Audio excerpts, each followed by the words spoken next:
TTB Music Podcast.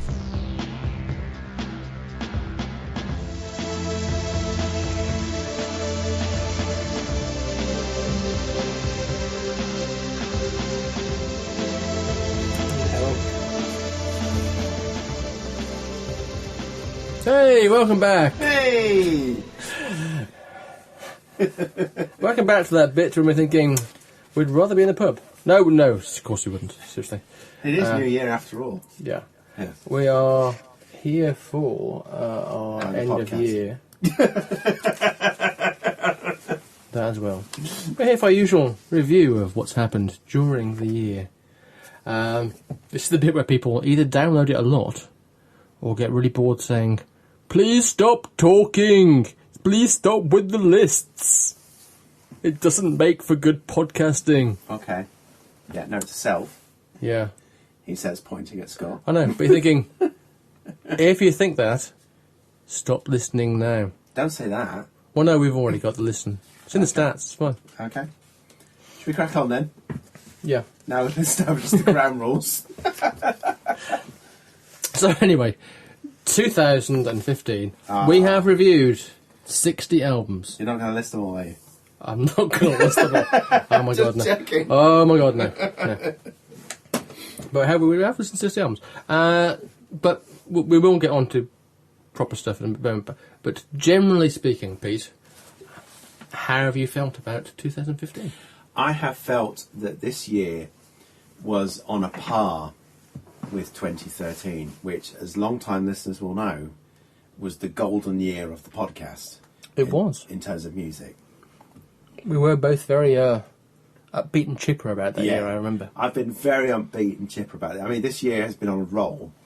I have to say, the latter 2 or 3 months, maybe a dip in the quality, and in terms of the lists, which we'll come to, I think they're fairly reflective of albums that perhaps we heard earlier in the year. But actually, this year's been a pretty strong year, if not one of the strongest years. And we saw a return of lots of artists that appeared in that 2013 year. So, maybe that's something to do with it. But not necessarily as well. No. Some general kind of things, particularly on the way the albums came out this year as albums and songs, in fact. I was reading an article the other day about iTunes, which I believe is a popular I understand downloading. it's a popular medium of listening to music. Downloading. Yeah. Apparently the best album of the year was Adele. Who'd have thought that? Who'd have thought? Yeah. I mean, that only came out 5 minutes ago. Yeah. But apparently that was the best album of the year. We didn't do that one, did we? No, amusingly, and I thought, and this will probably be repeated next year by Adele, because Taylor Swift's 1989 came out around about a similar time to the Adele album last year, and did pretty much similar, sold an absolute shed load, and became the biggest selling album of the year. Wow.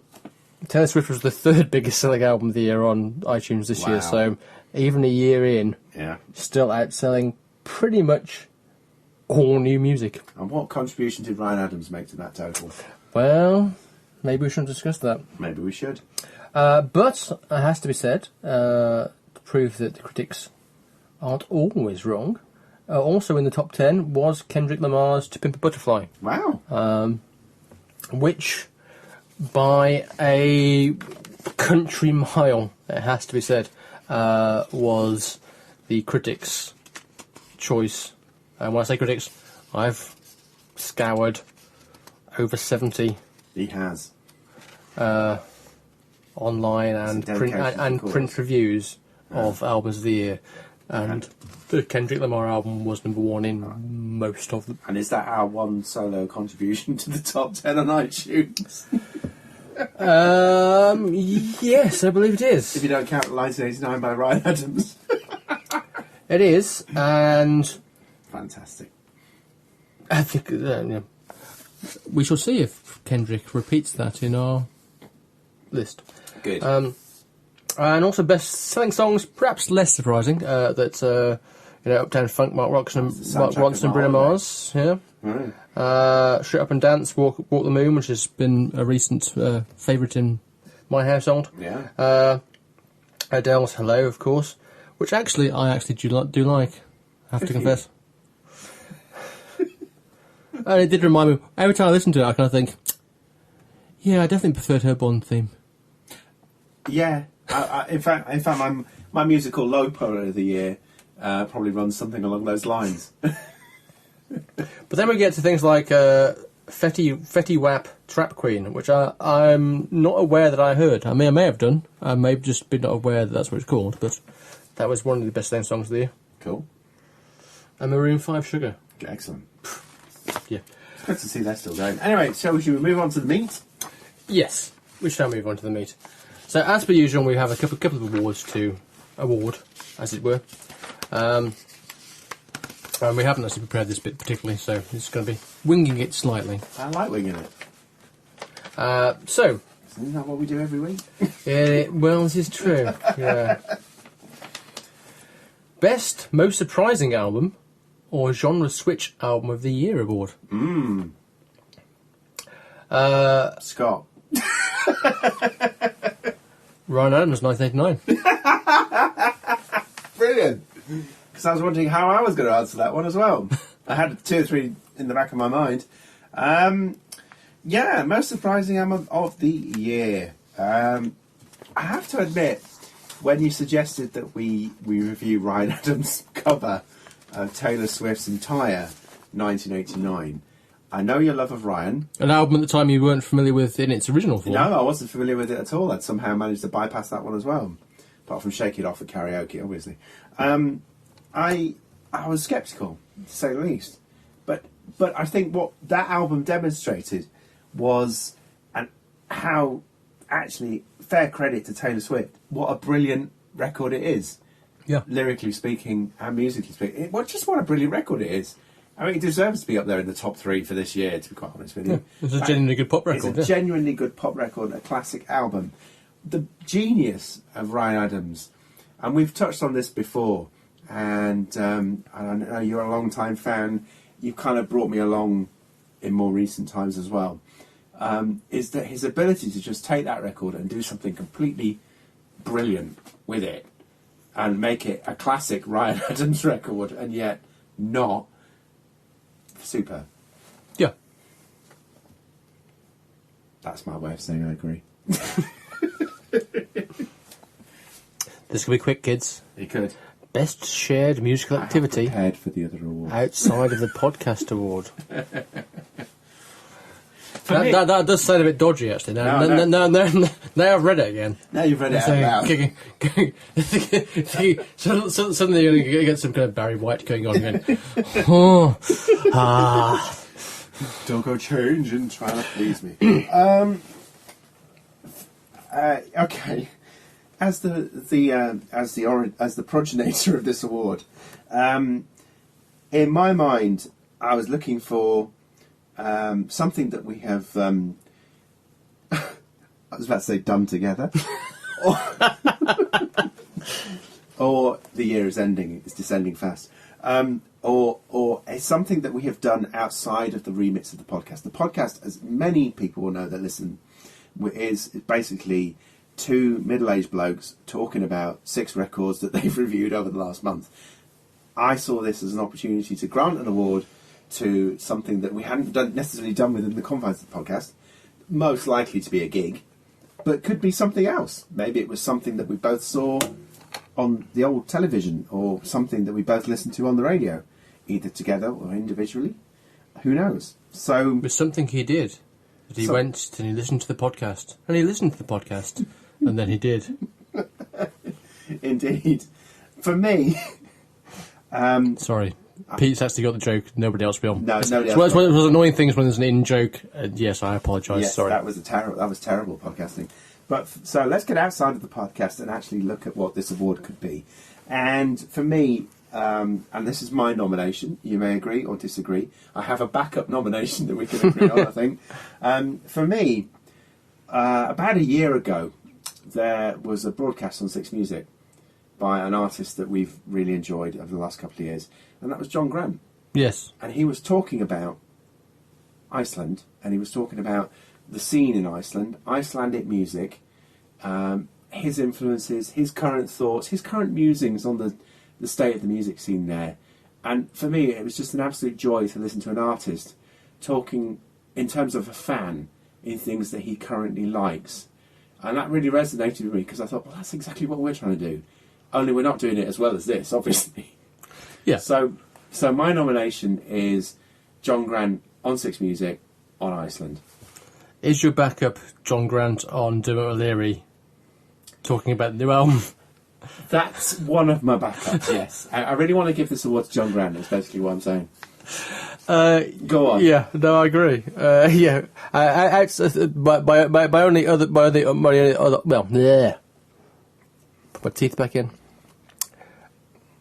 I agree. The John Grant thing was brilliant, and if it's still available online, it's worth checking out. It was a really, really fascinating exploration of, as you say, just a genuine love of music and love of culture, and I mean that's one of the things we've both liked about John Grant, the fact that there is that element to his songwriting and his music, as came out again in his talk with Dermot O'Leary.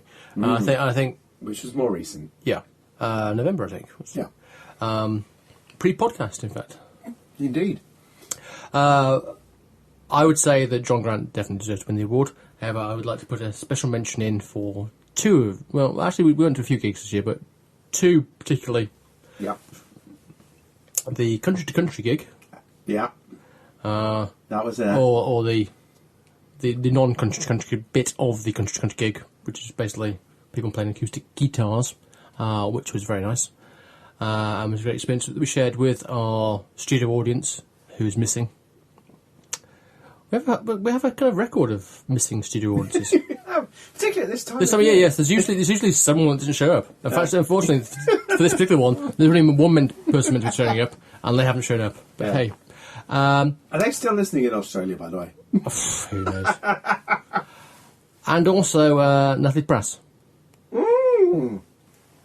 Natalie Prass gig, which where she proved that the album wasn't a fluke and she could deliver. Yeah. It live. I say Natalie Prass on 2 occasions needs a mention. Well, yes, here, indeed. because not only was the gig that we went to the Natalie Prass gig, at which Ryan Adams turned up, bizarrely, yes, but also she had been the support, but also where she had been support to Ryan Adams earlier in the year. Yeah. I mean, for me, that was the first time in which I thought, actually, this album, which is big, sweeping, orchestral. Yeah, because we'd both been concerned about whether that would actually would that work? gel without the orchestras and stuff going on. We may have even been reviewing the album at the time and hadn't actually published the podcast at that point. But then she did it as a rock gig, and it was just like, wow, a support act, just her, a bloke on a guitar. It was fantastic. So that's definitely up there as well. And I was going to mention Casey Musgrave at this point too. It's hard not to, isn't it? It's hard not to mention Casey Musgrave. Even though we're getting further and further away from Casey every year we go. Yeah. Because we couldn't have been further back in the Royal Albert Hall without being outside of the Royal Albert Hall. Yeah, we were sat that high up and that far back. That was a really nice show. And to see her a few weeks later on the it was either the Royal Variety. Royal Variety, yes, she was in the Royal Variety, yes. Was edifying. So I think she recorded that before, but I don't know. I mean, my feeling is obviously to go with the John Grant, either of the radio performances. John Grant. But I think as this is a shared musical activity, I wouldn't be too resistant to our listeners actually sharing the award and actually seeking out some of the other stuff we've mentioned as well. But I think it's John Grant. It is. So, Best Song of the Year award. Oh, well, this is where this is where it's going to be fun. He reaches for his fan. Yeah. Scott reaches for a list he sent Pete that he can't remember. Wouldn't be able to remember what was on otherwise. And actually, I'll just get in here and say beforehand. Yeah, go on. You go for it. Yes. That basically, the idea of this is meant to be it's obviously within the records we've listened to. If it wasn't, it would be the Unthanks Mount the Air, which is a 10-minute piece of absolute brilliance. Again, folk mixed with kind of jazz. Should check it out. For me, it would obviously be Uptown Funk by Morrison. No, I'm kidding. Great song. Yes. Within the confines of the podcast, there are a number of albums this year which we reviewed, which actually didn't score highly in terms of the album, but yet managed to produce one or two really good songs. And I'm going to mention those first before I get to my actual choice. You know it's all about the bass, but the bass. There's that no one, trouble. obviously. Well, actually, that might have come out. I think that song might have come out last year, though, didn't it? It did technically, but Yeah. hey, we reviewed the album this year. One of the albums that is completely nowhere near my top 20 is The Prodigy's album of this year. More on that later. But actually, the track Wild Frontier, to me, classic Prodigy. Really enjoyed that. Yeah, all right, yeah. So that's up there. That's up there. And the opening track to Bell and Sebastian's magnum opus of this year as well is also up there. So for me, I've got to pick one. There's one track this year that I've returned to time and time again, and this is the thing. This is the Best Song Award, but this is hardly a song. It's actually an instrumental, and it is something that has really been an absolute joy to listen to every time I've heard it, and that is Blank Mass's Dead Format. Which, I quite like Dead Format. Yeah, Dead Format. But Blank Mass. Atrophies is my favourite track on that album. Yeah, I know you were going to pick something different just to be contrarian. but for me, that is my track of the year, as opposed to song. Well, yes, quite right. I suppose if I was picking a track other than the one from the albums that we've reviewed, I would probably go for. I'd probably go, and this goes back to kind of what you were saying about albums that didn't rate as highly as, shall we say, the critics did. And I would say my favourite track is possibly The Night Josh Tillman Came to Town, Father John Misty. Oh, okay. Lyrically very, very funny. And just a really, really just cracking track. So that would be my choice. Okay. And just to prove that I don't wing it and do actually do my research, I just realised I referred to Bell and Sebastian as track one. It was Nobody's Empire. I can't remember this. Yeah, I know. There's a song on that album that I really, really love, but I can't remember the title of it. We'll come back to that album, I'm sure, later. The best reference to Todd, Ping, and the winner is Scott Once Again award goes to me. Congratulations, Scott. Well done. And I actually got quite a lot of mentions this year. You got him in, and that's despite the fact that there were two actual albums to review. That's the point. That was my point. I mean, basically, best reference to Todd in 2015. You made me sit and listen to 2 Todd Rundgren albums this year. Yeah. How are you getting away with this? Yeah, there'll be a while before there's another one, believe me. Good. Despite that, I think I still managed to get mentioned to me. Obviously, got mentioned to me in at least another 10 albums. I think I managed to mention. It feels like there's not a podcast goes by now without you giving him a mention. Well, if all these people keep making references, I can't remember the last time I mentioned Depeche Mode. You know, it's that bad. I mean, congratulations once again to you, Scott, for your collection of this award. Frankly, if one of my Christmas presents isn't a trophy, I'm going to be really, really annoyed. You're going to be really, really annoyed. Depends what you count as a trophy. But again, I have to say, and while we're on the subject, Global was a far better album than State, in my opinion. Yes. And we will come on to the other crazy instrumental spin-off, but we'll come back to that. Classic Gold Cobra Award for Worst Album of the Year. Yay! What an absolute delight it is to once again find myself presenting this award. The really good news is apparently there is a new album. Is there? On the way. Good. Well, that's 2016, so no. Yeah. Limp Bizkit have got a new album coming out in 2016, something to do with elephants. Okay, good. I think elephant might be singing, I don't know. Okay. So the Gold Cobra Award for the worst album of 2016 is... It might not be. They've released not bad records before. It's just Gold Cobra was particularly shite, let's be honest about it. Okay. So 2015 is a bit of a quandary, actually.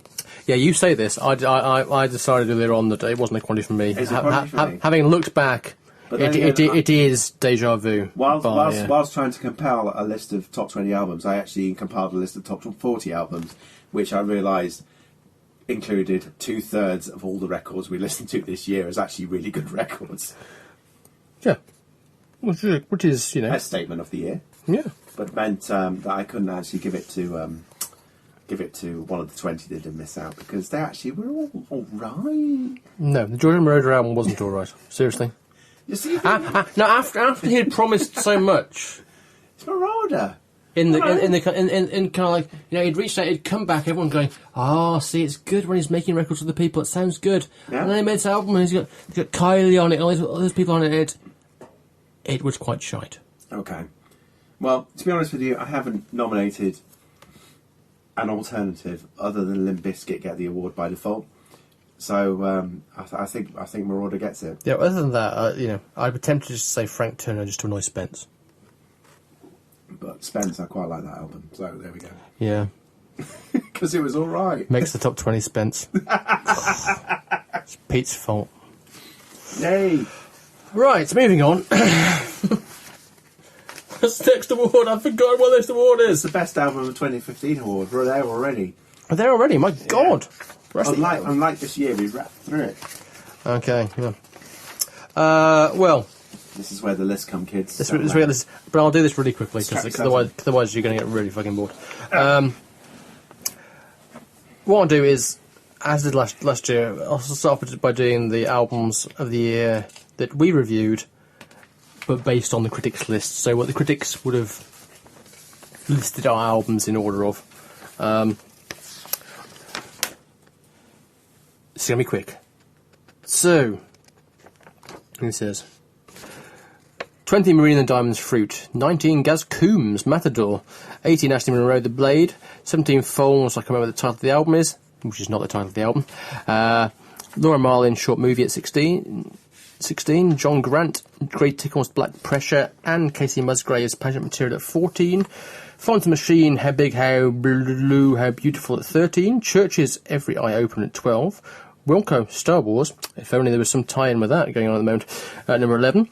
Blur the Magic Whip at 10. Deaf Heaven, New Bermuda, God, at number 9. 8, Jason Isbell, Something More Than Free. 9, Deer Hunter, Fading Frontier. 6, Natalie Prass. 5, 10 Tricks Point Never. Again, I've forgotten the title of the album. Which is a shame, really, given that I like it so much. Favourite album? Not quite. 4, Grimes. People are now seeing the theme from the last podcast. Previously. God and Delete, yes. Grimes 4, Art Angels. 3, Tame Impala, Currents. 2, Father John Misty, I Love You, Honey Bear. And as I mentioned previously, Kendrick Lamar's To Pimp a Butterfly was the runaway winner in every single list humanly possible this year. Fantastic. We should perhaps, before we get into our individual quick rundowns, explain why he wasn't our choice. Because I don't think he was good enough. That's the constant like. No, I agree. I think for me the reason is it's an album that I admire a lot. Huh. Again, it's some brilliant jazz background music over the top, and the raps over the top. Mm-hmm. I thought it was quite an engaging record, but overall it's quite a long record, and there are other albums I just enjoyed more. I recall I really enjoyed the album in terms of the sort of a third of the way through he introduced the theme, which was the poem or the stanza that just kept repeating itself and getting longer all the time. That was really engaging sort of trick that he played there, which was really good. For me though, and I can't remember if I ranked it higher or lower, the other great rap album for me this year was Ghostface Killer. Yes, I think you ranked it lower actually. Sorry. Shock. But yeah, no, that for me was another great record in terms of a story. So I reckon what we should do, just for brevity's sake, is let's just do the official CTTB Top 20, and then we can discuss a couple of... Yeah, cue the music in your head. Yes. Ones that didn't make it, or were in our personal ones. Yeah. So we have... And again, I apologise for the fact the way I've done this, because there is several joint things, so there's more than 20 in our top 20. Get over it. Joint 20th, Charlie XCX, Sucker, Grimes, Art Angels, and Frank Turner, Positive Songs for Negative People. Crikey. Well done, Spence. I ranked that a lot higher, Spence. Joint 18th, Father John Misty, I Love You Honey Bear, and Kendrick Lamar's To Pimp a Butterfly. Yes, that was number 1 and number 2 in those lists. 17, 10 Point Never, Garden of Delete. 16, Tame Impala, Currents. 15, Marina and Diamonds, Fruit. 14, Ashley Monroe, The Blade. 13, Belle and Sebastian, Girls in Peacetime, Want to Dance. 12, Grey Tickles. Pause. That was actually my number 1 record for most of this year. Yes, it was. So you can guess where Scott had it, because of the fact that it's now at number 13. Well, it's just Not at number 1. proves that we disagree from time Yeah. to time. John Grant, Grey Tickles, Black Pressure at number 12. BC Camplight, How to Die in the North at number 10. Veruca Salt, Ghost Notes, also at number 10. Into the big ones. Blur, Magic Whip at number 9. Yeah. Number 8, Laura Marlin, Short Movie. Number 7, the aforementioned Rundgren, Nicolaisen, Lindstrom, Rundens. Yeah. Number 6, it's 1989, Ryan Adams, who'd have thought it? Joint 4, Casey Musgraves, Pageant Material, and Blank Mass, Dumb Flesh. 3, Jason Isbell, Something More Than Free. Number 2, Natalie Prass. Which means number 1, and only rated by 3 of the 71 reviews that I read online of best of the year albums, is, Pete? Susan Sunfall and 10 Love Songs. So, this was... a chocolate bar. This does really mean a chocolate bar. What it also means, as I was discussing just the other day with someone, is the fact that I believe for the 3rd year running, your choice of number 1 has actually been our number 1. Wow, really? Yeah. Oh, I really do deserve a chocolate bar. All right, okay. Yeah, this was my choice. And when you published the combined poll prior to this podcast, I was amazed to see I'd come out on top again. Who'd have thought? This album, to me, was superb. It encapsulated everything I've loved about music this year. It was experimental. It wasn't afraid to go in different directions, but somehow, not somehow, by design, absolutely kept it together. It was a classic pop record. It was a classic folk record. It was a classic operatic rock record. Classic, let's have random classical piece in the middle of the album record. You know, the 5 minutes of classical piece followed by the organ solo in another of the particular tracks, and it included for me, one of my songs of the year, I didn't mention it earlier, was the track Fade Away, which is when that album has quite a slow start and a sort of a slow ballady burner, and then we get this classic slice of almost ABBA-esque pop music, which just pulls together all kinds of themes, and then right in the middle of that, you got a microwave going off, going, bing. Yes. And I was just at that moment, whenever I re-listen to that record, I get such a sense of joy. I'm just like, this is why I love music, because it just does beautifully random things and actually pulls it all together, and it's just a brilliant record, and it's a fun record, and I'm not bored of listening to this record. Ditto, and also it does contain Delirious, which should have been the Bond theme.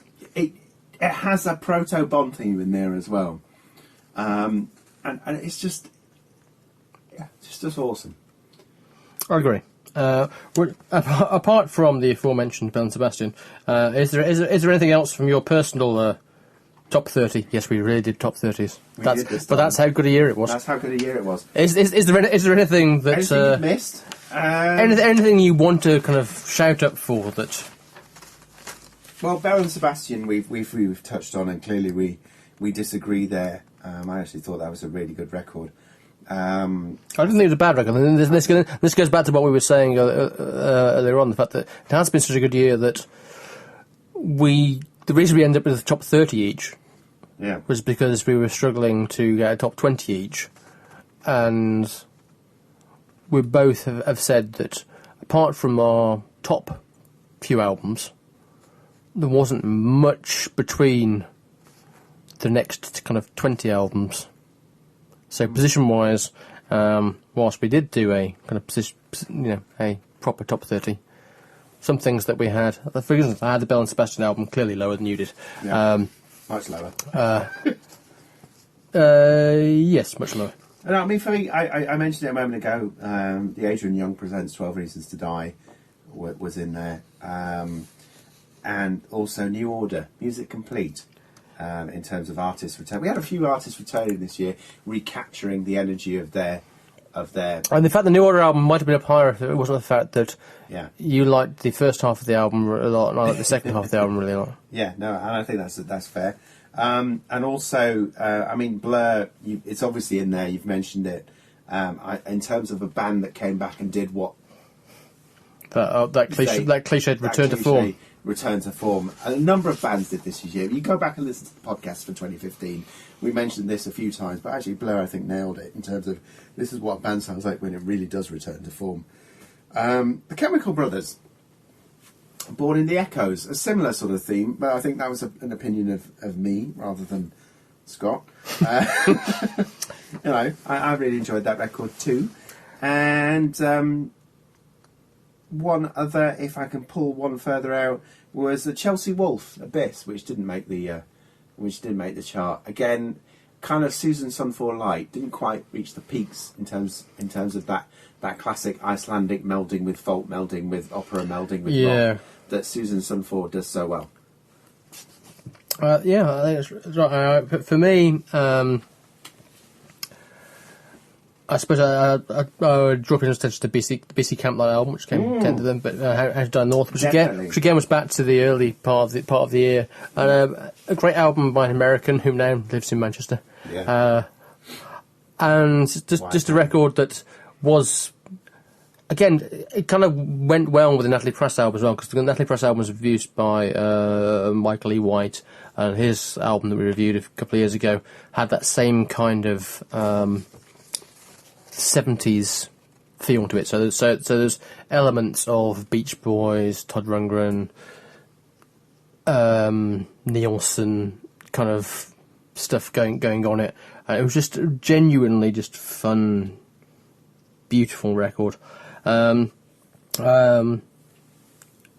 Obviously, I would also mention Laura Marlin album, actually, because again, it's that album that I liked at the start of the year, then forgot about, and then came back to, and it stood up really, really well to re-listening. It's a really, really strong record. I scored that one highly. And Marina and the Diamonds as well. Kind of came out at a similar sort of time. It did, yeah. Which I scored less highly, but not out of any kind of maliciousness, because there is some really... Blue, particularly, was a song that I was listening to just recently the other day. It's a really good song off that album. It's basically been a good year. Like I said, we'll post our... For those sad bastards that follow us on Twitter... Also known as the loyal listenership.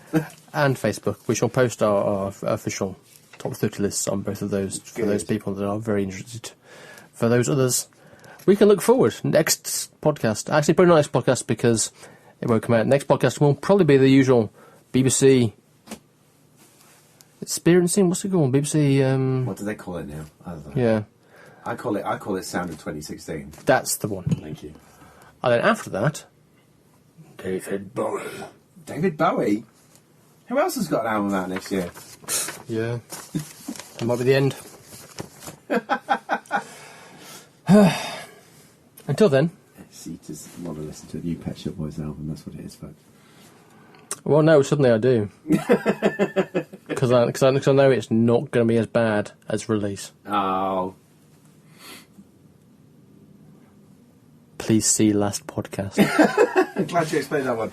It's been an absolute pleasure as always. 2015 has been awesome. We now have to go to the pub. Bye. We're off to the pub.